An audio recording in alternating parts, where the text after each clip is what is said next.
first question is, how much did I pay for my Jeep? Yikes. I would have saved myself $284. Woo! And I didn't even do any modifications to it yet. To get it perfectly running with no leaks and looking the way it does, my grand total. Good evening, YouTube. I'm Rob Santinello, and welcome back to the channel. If you haven't already, please hit that subscribe button. That way you can stay up to date on all the videos going forward. And if you haven't already, check the videos that I've previously shot. So I think this is the video that everyone's been waiting for. It's about how much I've spent on my Jeep. I'm going to talk about what I bought it for and what I've spent on maintenance, modifications, everything. I'm going to also put links down below in the description. That way if you're interested, you can go right to it. The first question is, how much did I pay for my Jeep? So between the sales tax, the registration fees, just buying this vehicle cost $6,000. Let's get into the aftermarket modifications. Now the tires I bought off of ExtremeTerrain.com, they're the Mickey Thompson 33 by 12.5 by 15s ATZ P3s. They were $177.29 a piece.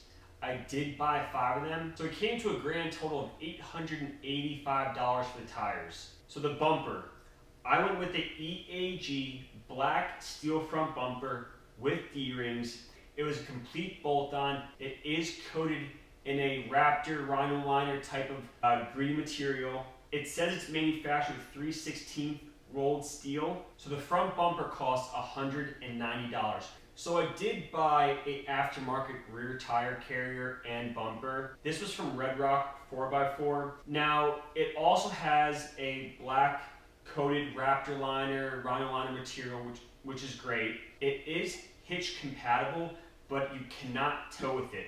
It costs $292 shipped. It does say that you have to drop the gas tank if you want to get the bolts completely across for support. So I just did 2 bolts on each side. I have a 33-inch tire in the back. I haven't had one issue so far. I don't see any sagging whatsoever. Also with this tire carrier, you will see in some of the reviews about it that it squeaks at the point of where the tailgate opens from the latch. If you just take 2 felt tabs that you put under a chair, just put 2 of those on each side of where the tire carrier latches into the bumper, and that squeak will immediately go away. So after I put on larger 33-inch tire mounted, the factory third brake light can no longer be used. I wound up getting the Delta lug nut lights. They sit in the 2 spare lug nut holes on your tire carrier, and they give you a long enough lead of where you can put it back into the tailgate with the factory harness. And that costs $45. And while we're on lights, let's talk about the front headlights. So those are WHDZ 7-inch round LED headlights. There's a top low beam and a bottom high beam. They're plug and play. You're gonna light up the entire road. These cost $102.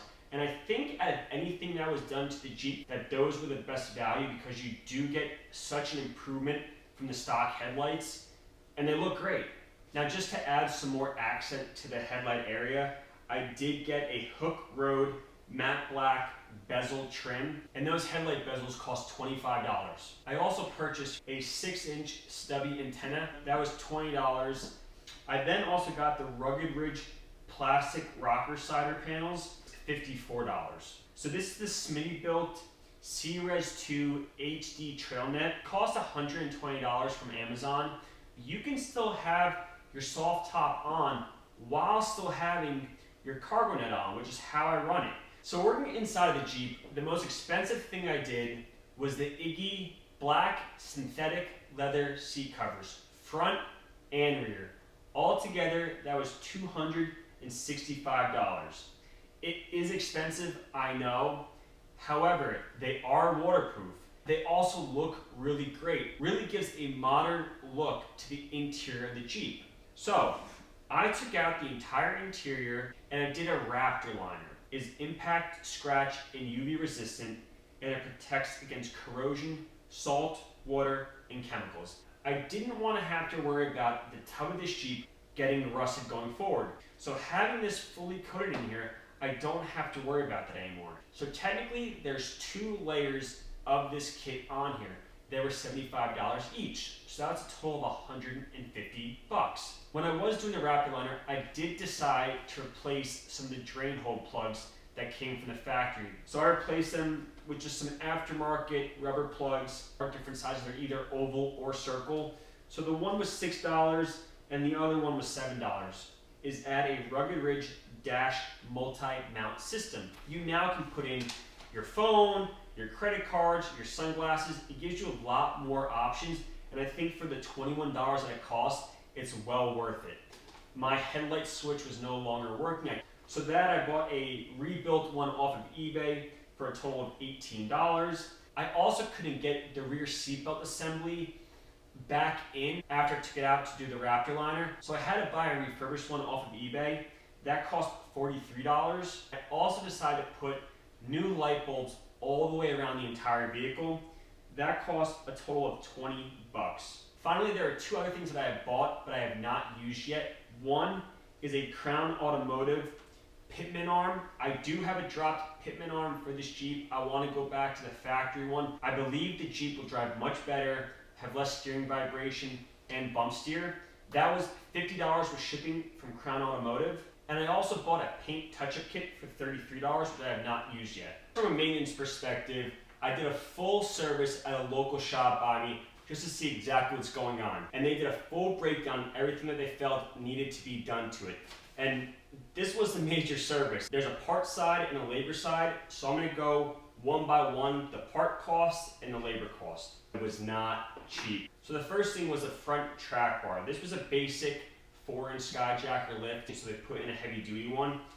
That part alone was $240. It was by JKS, and the labor for it was $178. So they replaced both side axle U-joints with new. They replaced both side rear brake backing plates with new, and they installed new wheel bearing and all new wearing bolts. That labor alone was $595. So between the parts and the labor for the front end, that was almost $1,000. Whoa, all right. Both the front and the rear diff were leaking. That was $273. Then they did the exact same with the rear diff, but they only charged $202. That was just in the labor. The parts for the pinion seal front were $29, and the pinion seal rear were $32. And the RTV that they used to seal both up was $34, and the gear oil was $24. There was a lot of coolant leaking from the front. So on the spec sheet they say remove and replace leaking water pump, replace thermostat and gasket with new, and replace lower and upper radiator hoses. That entire job was $297. And the labor for it was $178. So a grand total for everything that was done at this shop of $2,688.24. Yikes. That's why you gotta work on your Jeeps yourself. The labor was almost $600 more than what the parts were. So then we went to the next shop, and that was for the brakes. Look, brakes, yes, very easy to do. I thought the brakes to be done by a shop would be a better ROI in regards to my time and money spent. Until you get the price and you say, I should have done it myself. So, all in all, the cost for this job was $156 in parts, $283 in labor, and $29 in sales tax, for a grand total of $470. Maybe I should have done the brakes after all. I would have saved myself $284. So finally, the last thing I let a shop do to this Jeep was balance the wheels. The other one couldn't do it because they didn't have the proper machine. Well, this one did. But to balance all wheels with a road force machine cost $100. Woo!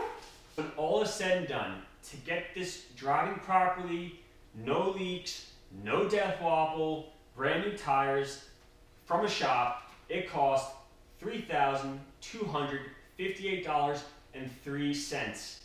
And I didn't even do any modifications to it yet. That's how much it could cost you to get a Jeep up and running. So finally, I decided to step in and started working on in here as a true Jeep owner should do. So let's go into the valve cover gasket. I decided to go with a Felpro gasket, and the part itself only cost $34. Just make sure the passenger side rear bolt is fully torqued down. It's known to leak from that area, so just make sure you get it nice and snug.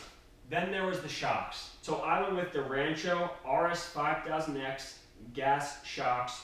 Now that cost $242. Very easy to install. You can keep the Jeep on the ground, and it's really just taking off the old shocks and putting the new one in. After I put them on, it was a night and day difference than the shocks that came with the 4-inch Skyjacker lift. The next thing I did was a front sway bar end links. I just went with a set of Rough Country front sway bar links. They were only $45 from Amazon, and yet again, a very easy install. Just take out the old ones, bolt in the new ones, and you're good to go. I started noticing a reddish purple leak underneath the center of the Jeep. So then I had to get a transmission pan gasket. Now this was only $6, and I got it right from AutoZone. And while I was at it, I did order a transmission filter. That was by Wix, and it was only $11. So I bought 12 quarts of Chrysler Genuine Mopar Fluid ATF plus 4 for an automatic transmission. That was $11.66 per quart, and I bought 12 of them. I also bought a silicone tube so I can do the transmission fluid flush. So altogether, that cost $160. So the big question is, how much am I all in on my Jeep? As I said in the beginning of the video, it cost $6 grand. So after all the modifications I've done to it, after all the service I've done to it, to get it perfectly running with no leaks and looking the way it does, my grand total is $11,426. And I guess I really won't know if it was a good investment until I do sell it one day. And if that does happen, I'll definitely let you know. In the comment section, do you think my all-in cost of $11,426 is a bad number for this Jeep? If you haven't already, please subscribe to my YouTube channel. Also, if you liked this video, don't smash it, but gently hit that like button. And I'll see you in the next one. Peace.